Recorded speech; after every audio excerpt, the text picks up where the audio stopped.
So for the last few weeks, I've been writing a review for the new M1 iPad Pro, and I was going to wait until the developer beta for iPadOS 15 dropped so I could give my final thoughts on the improvements made in that operating system. And well, what I was anticipating didn't happen, so I have to completely rewrite the structure of this review because of that one change that never came. But there was one device that I did have to get recently that changed very little, but it changed in ways that counted. So today, we're going to be talking about the brand new 4K Apple TV, and by extension, the remote. So let's get started. So first things first, this is actually not the current generation Apple TV. That's already hooked up. This is the last generation Apple TV, but you'd be hard-pressed to notice because everything about it is exactly the same, from the ports, the vents, the glossy side plastic, the matte top plastic, and the logos on top and bottom. Everything on the outside is exactly the same. And it really didn't need to change because while most devices with glossy plastic would fall under criticism from me, I really don't think that this matters because it's not going to get touched nearly as much as a phone or a tablet, so having glossy plastic is fine if it's just going to sit in one place for its entire life. Now, in contrast to the changes on the outside, there were a few changes on the inside. Primarily the fact that it's now powered by the A12 chip used in the iPhone 11 versus running on the A10X chip that they used in the previous generation iPad Pros. Now, Apple putting this processor in the Apple TV is a little weird because it is just straight up the iPhone chip from the iPhone 11. And ironically enough, the A10X was better graphically. And in my opinion, when you're running a television, especially when you're trying to run 4K, having better graphics is better, right?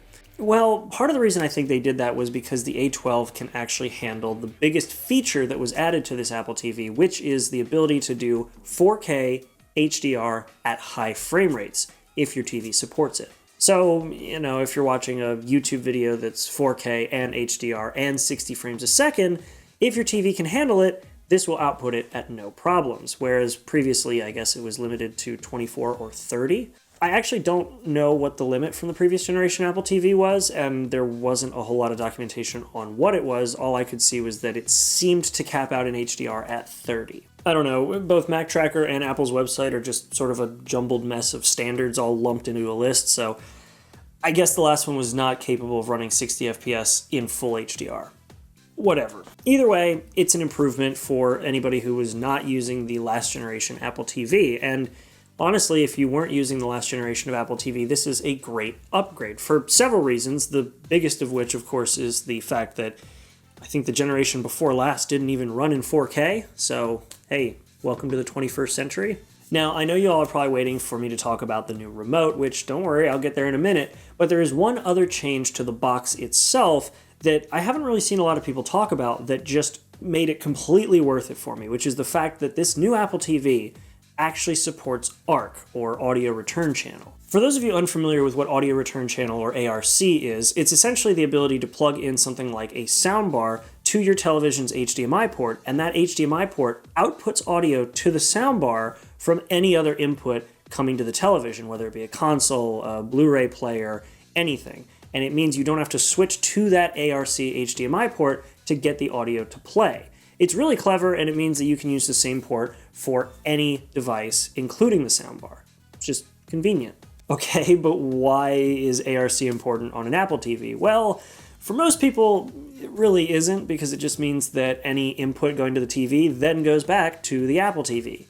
La-di-da, the Apple TV isn't a sound system, so what's the point? Well, for people like me, who spent really way more money than they should have using Homepods as their home theater speakers, this now means that any input from your console or Blu-ray player goes into the TV, comes out, goes to the Apple TV, and can now be played through your Homepods. And if you've never heard Homepods in a stereo pair as home theater speakers, honestly, you're missing out. It's one of the best bang for bucks you can get, and one of the reasons why I was fairly salty that Apple discontinued support for the Apple HomePod system. This is the only place on Earth the Covenant decided to land. That prophet is going to tell us why. Whoa.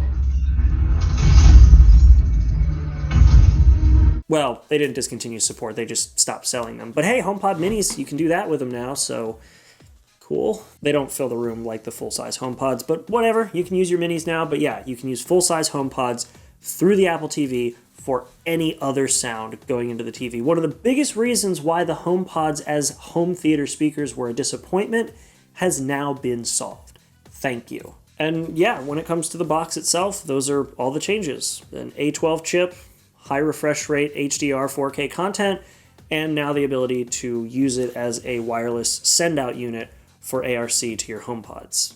Very niche, I know. But what more people were interested in was not what changed in the box, but instead what changed with the remote. So now we've gotten to the part where we talk about what everybody was super happy about, the change to the Apple TV remote. For a little bit of a refresher, this was the last Apple TV remote.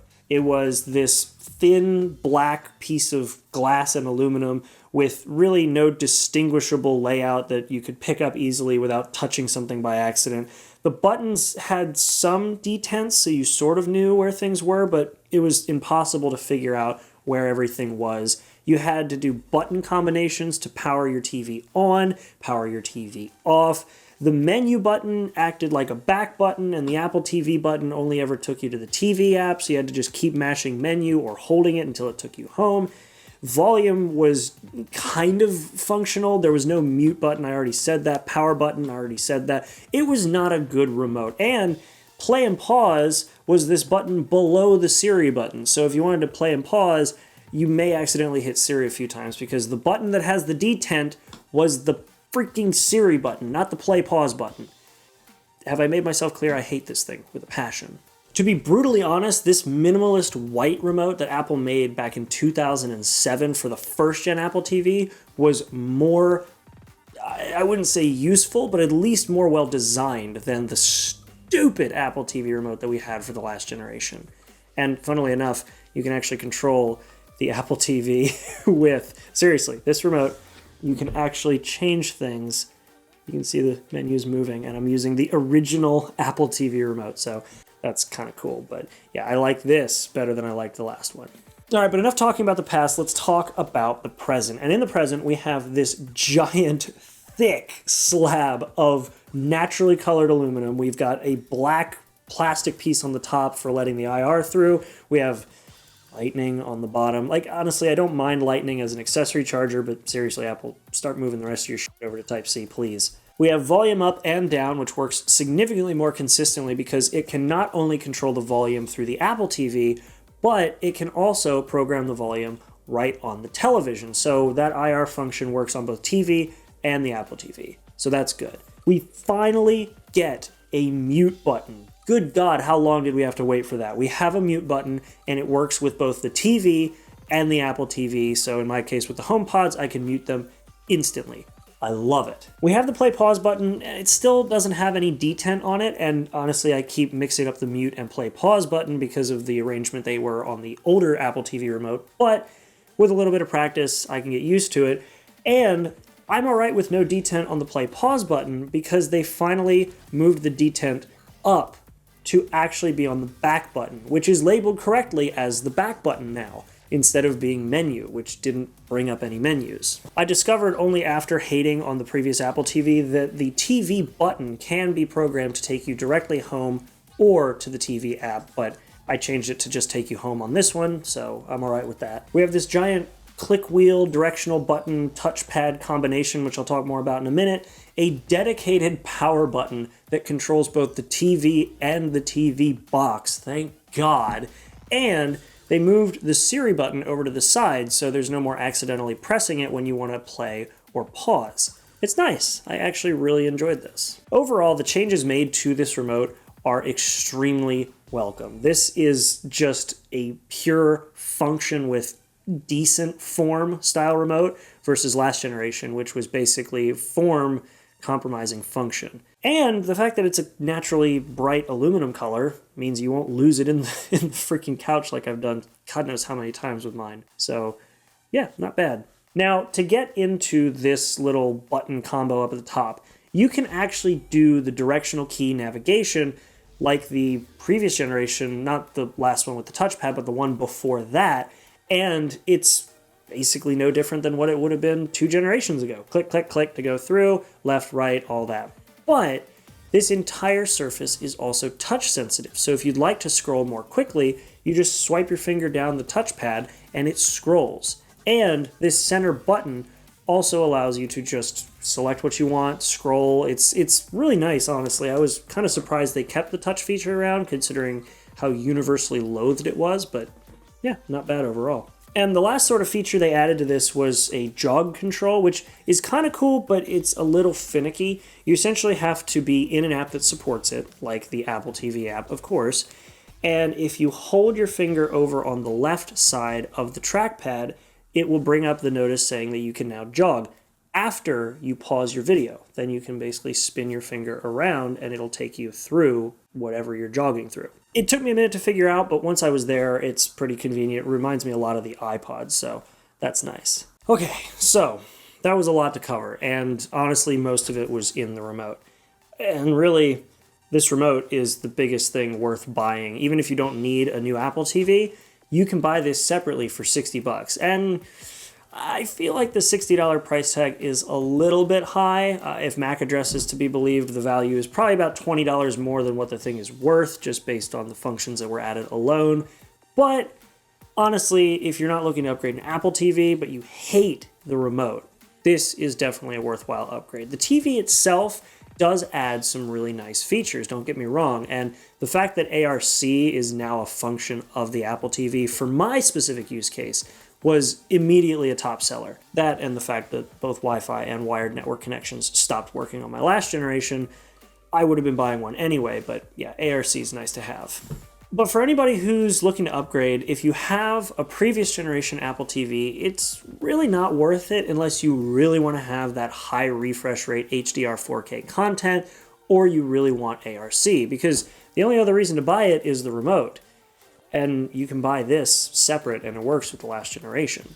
Oh yeah, just hopping in here real quick.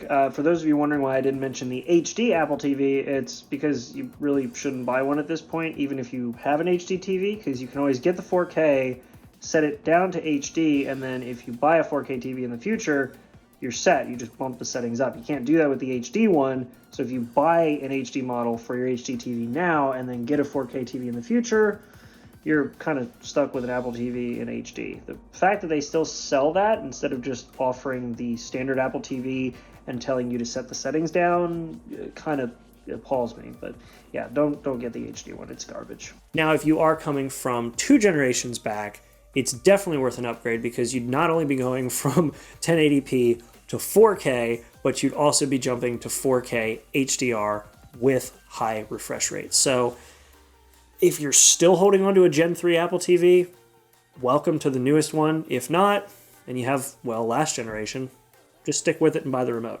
And, well, yeah, that's my entire train of thought on the new Apple TV 4K high refresh rate with the new remote. It's a mouthful, but hopefully you found this video useful. Again, if you're coming from a super old generation, it's definitely worth the upgrade. If you're only a generation behind and it still works, don't bother. Buy the remote, though. The remote's freaking great. But anyway, guys, that's it. Hope you guys enjoyed it. Make sure to like and subscribe for more content like this, anime videos, tech videos. I've also got a TikTok. You can check that out. I've only got one video up there right now, but it's definitely a cool video. So anyway, guys, thanks for watching, and I'll see you all in the next video. Make sure to be there, and have a good one.